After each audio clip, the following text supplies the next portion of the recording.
Well, I'm very pleased to introduce our speaker for this evening. BJ Schone comes to us with expertise both in e-learning and mobile learning, which is the topic of today's presentation. And he stands at the intersection of three areas that he loves, which is technology, which is learning, and learning about learning. So he has always been at the cutting edge of learning technologies. He has degrees in both computer science and instructional technology. BJ is a frequent speaker at the Mobile Learning Conference put on by the E-Learning Guild. And his passion lies in finding ways to help people improve acquiring, processing, and using information. And so he's always been then on the cutting edge of technology and learning, and is currently working at one of the leading technology companies in town, Qualcomm. On a personal side, BJ is a runner and has run at least 12 plus marathons in the last 3 years. Hence the trek from the parking lot up the stairs and up the stairs to North Education was not a problem. So he did it a couple of times just for training purposes. He's also an insatiably curious person and is always asking questions. So just be prepared that if he uses the Socratic method, and if you ask a question, he'll ask one back at you. So we'll see how that goes. But we certainly appreciate his sharing his knowledge and expertise with us tonight. Thank you very much for coming. Let me turn it over to BJ Schone. All right, thank you guys for having me. I really appreciate this. I'm not going to use a microphone. If you can't hear me, please raise your hand or yell at me. That's completely fine. I want this to be very informal. I've got 50 slides. It sounds like a lot. We're going to talk about all kinds of different things related to mobile learning, but at any time, throw your hands up, ask questions. That's completely fine. If we want to go off on a tangent, that's fine too. I want to keep it really informal and get what you guys want out of this. And tell you a story about what we've done at Qualcomm with mobile learning. It's kind of a new area, and a lot of companies are experimenting with it and trying to get it right. It's an interesting area, and we'll just dive right in and get going.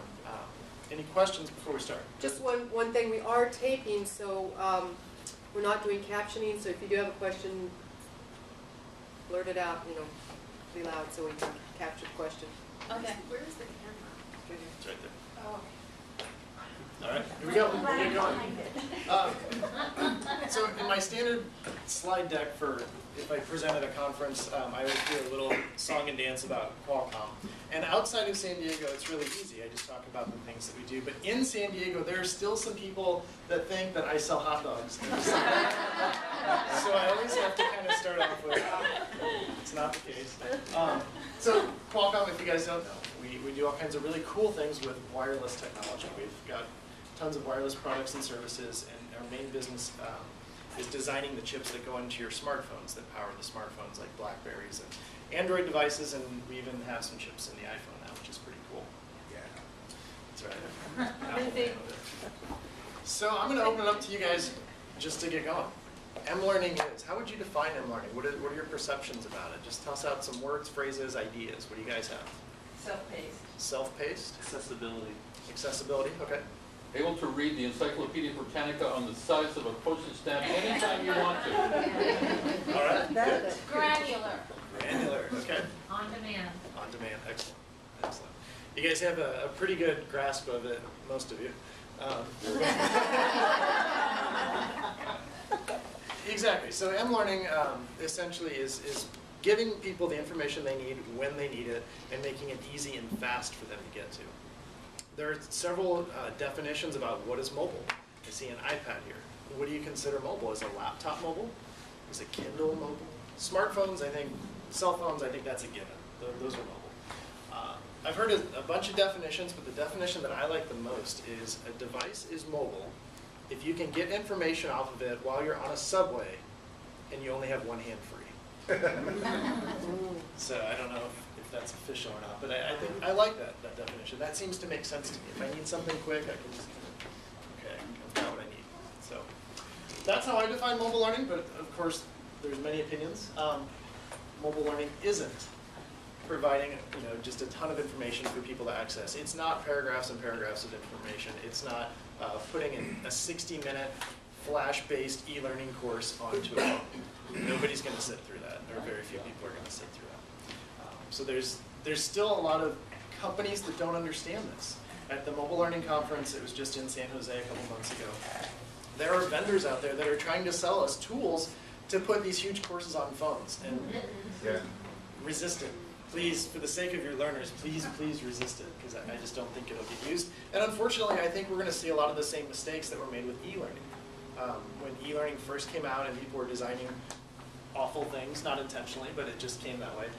A lot of the lessons, I guess, weren't learned, or the care is not being put into the design of mobile learning resources. So, just approach it delicately and really, do a lot of testing with your users, get a lot of feedback. That's some advice I would have. Another thing that we'll mention really quick is a lot of people are thinking it's a fad. That mobile learning is just a fad, it's the latest thing. People are writing about it. And I agree and I disagree. I agree because people are so excited about it right now, and there's conferences and there's articles, and it's the hot thing right now. And as we know, hot things come and go. I do think it's still going to stick around. I think people are going to always use their mobile devices. I think there's going to be this huge ramp in how many devices people have. But I don't think it's going to go away. I think the excitement about it being this new thing, that might fade, but we still have to be smart about how we design. And new devices are going to come. So mobile learning started getting going, and then these tablets came out of nowhere. So that's just another thing. So I guess the point I would leave with is, whatever device comes, we need to watch how our users use the device, and then design accordingly. So not get all excited about the sexiest new thing. The iPad 3, I'm sure, is going to come out in a couple months, and we just need to be smart about it. All right, so what we're going to do is dive into some of the work we've done at Qualcomm for mobile learning. I should give you a little background. I work on the Learning Center, or in the Learning Center at Qualcomm, which is about 50 people related to training and internal consulting. Specifically, I work on the learning technology team. And it's 6 of us, and we get to experiment with really cool things. We get to play around, and if a new technology comes down the pipeline, we get to play with it, experiment with it, see if it's going to be beneficial for our users to do their jobs better. Antonia back there, who's hiding in the back, actually worked with us for a while, and she was awesome on our team. She was really great. So it's a great group of people. We all have different skills, from technology to the education and ed tech side. It's a lot of fun. The examples I'm going to show you today are some of the things that we've done with mobile learning. We've learned a lot of lessons along the way, and right now, watching other companies and talking to other companies at the conferences, more companies are doing it wrong than right. And I'll admit, we're not doing it entirely right either. We're making a ton of mistakes, but we're trying to learn from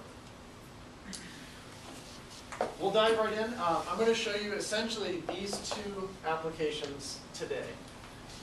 Class Finder, briefly, helps learners find where classes are located. Learning on the Go in the middle is just a bunch of quick help resources people can access. And then this over here, this is actually more of an IT project, but I think it's really fascinating, and it's still kind of related to mobile.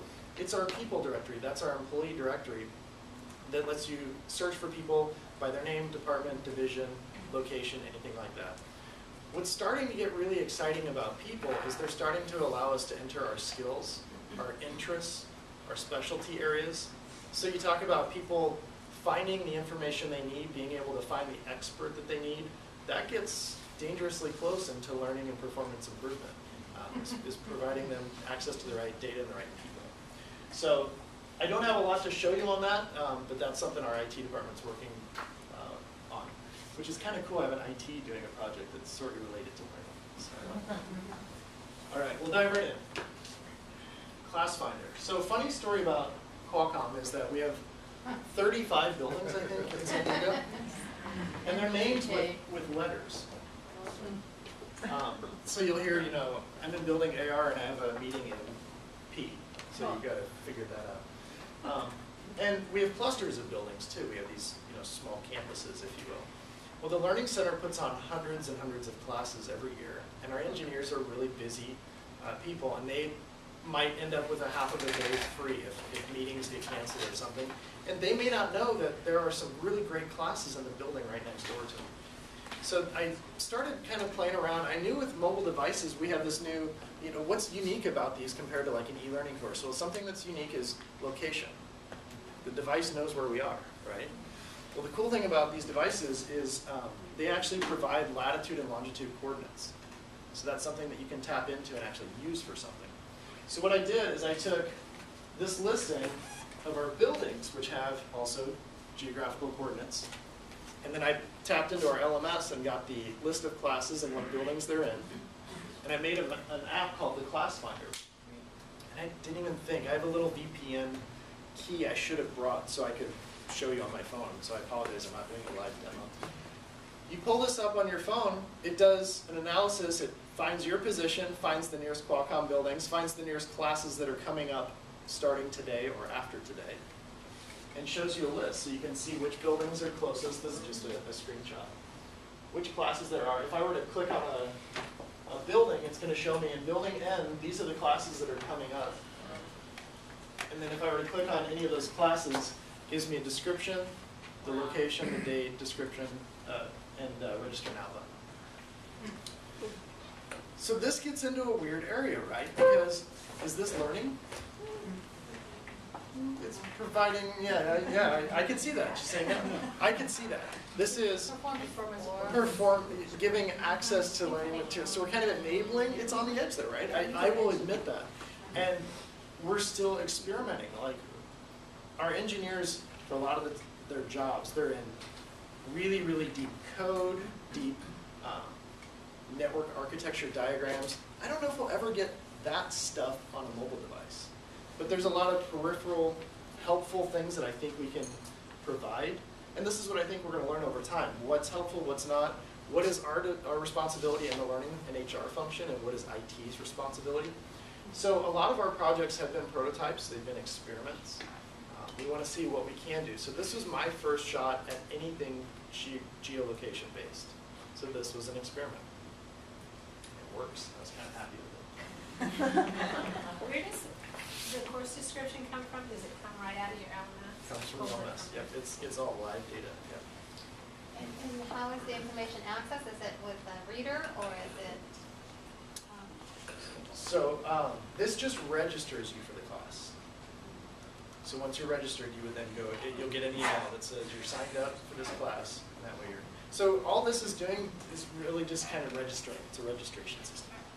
Do you have a method for people to recommend things to go on here? I mean, what if they want to find something, but it's not currently listed, and they can send you feedback and say, hey, this would be a great idea to put on here? That's a great suggestion. One of the things we've talked about doing for this app is adding lots of functionality like that. Putting a listing of, you're currently signed up for these classes, or you're currently signed up for these classes, and if you click here, here's directions on how to get there. I mean, there's a lot of things you can do with it. Didn't we do a maps location? Do you remember that? I think we did. Because there's so many buildings, I think we even did a maps mobile. Since this is attached to the, actually you were first. What does it matter? Since this is attached to the LMS, and I'm assuming you have some kind of qualifications that everybody has to have or maintain, or so could you not have this connected to, this is my phone and this is where I am, and these are all the classes I've already taken, and what shows up here is all the classes that are near me, but all the classes that are near me but are beneficial to me, as opposed to just random classes that are near me. So more targeted learning, and that's something we've investigated. We can look at your role, look up your title and the division that you're in, and make suggestions. That's something we've not enabled on the mobile site, but we have an internal learning portal that will show classes, and then it lets you specify, I only want to see engineering classes, or I only want to